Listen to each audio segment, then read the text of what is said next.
For 4 days every March, a quiet Regency spa town absorbs 250,000 racing fans. The local population triples overnight. If you are going for the first time, you probably picture a very specific aesthetic: spontaneous champagne by the parade ring, effortless socializing, and everyone dressed for the occasion.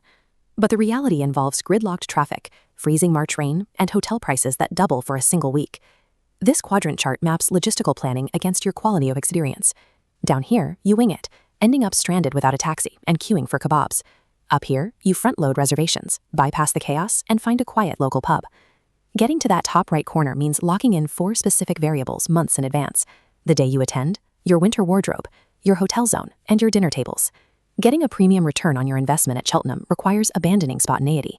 You need a highly specific logistical plan. The 28 races are spread across 4 days. Locals know that the crowd's atmosphere shifts significantly as the week progresses.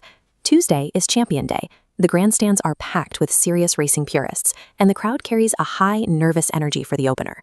Wednesday is Ladies' Day. It is style-focused, friendly, and generally the easiest entry point if you are a casual first-timer. Thursday is St. Patrick's Day. Expect a massive influx of Irish fans. This is the loudest, rowdiest, and most chaotic day of the week. Friday is Gold Cup Day. This is the climax of the week. The stakes are highest, and the crowd's roar is deafening. Regardless of which day you pick, grab a race card. Learning to read the form and place an each-way bet keeps you engaged between major runs. Picking the day that matches your social battery is the foundation of the trip. Mismatching your personality to the crowd vibe ruins the experience before the first race starts. The Jockey Club has no formal dress code. The true dictator of your wardrobe is the volatile March weather. The exact path to failure is wearing thin fabrics, floaty skirts, bare legs, and high heels on uneven, muddy grass. If you dressed for a summer wedding, you will be cold, wet, and unable to walk comfortably by mid-afternoon. The local success path means heavy layering. Opt for wax jackets, 3-piece tweed suits, thermal layers, and flat, sturdy boots. The best-dressed racegoers at Cheltenham are the ones who prioritize a 10-hour physical endurance test over looking good for a single photograph. The lodging baseline is simple. Book your room up to a year in advance and accept that prices will temporarily double. Town center spots like the Queen's Hotel give immediate access to bars, but you will tolerate inescapable festival noise running late into the night.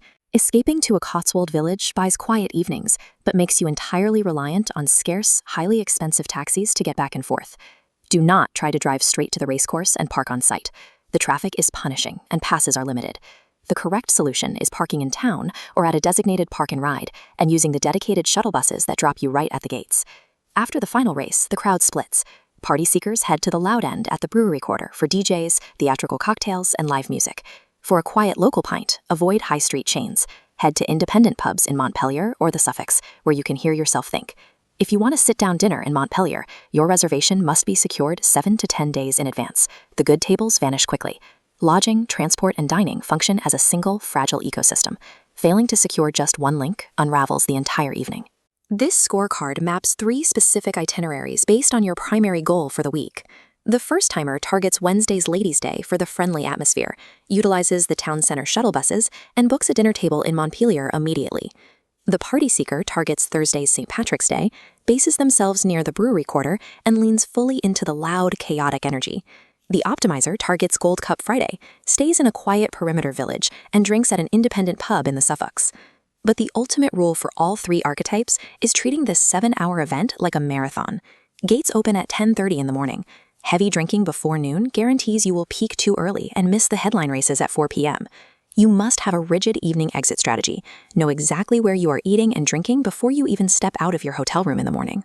Deliberately pacing yourself and pre-planning your evening lets the end of the day run itself while everyone else scrambles.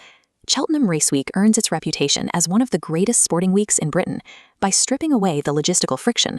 Booking early, dressing for the elements, and knowing your exact transport route, you actually get to enjoy the spectacle.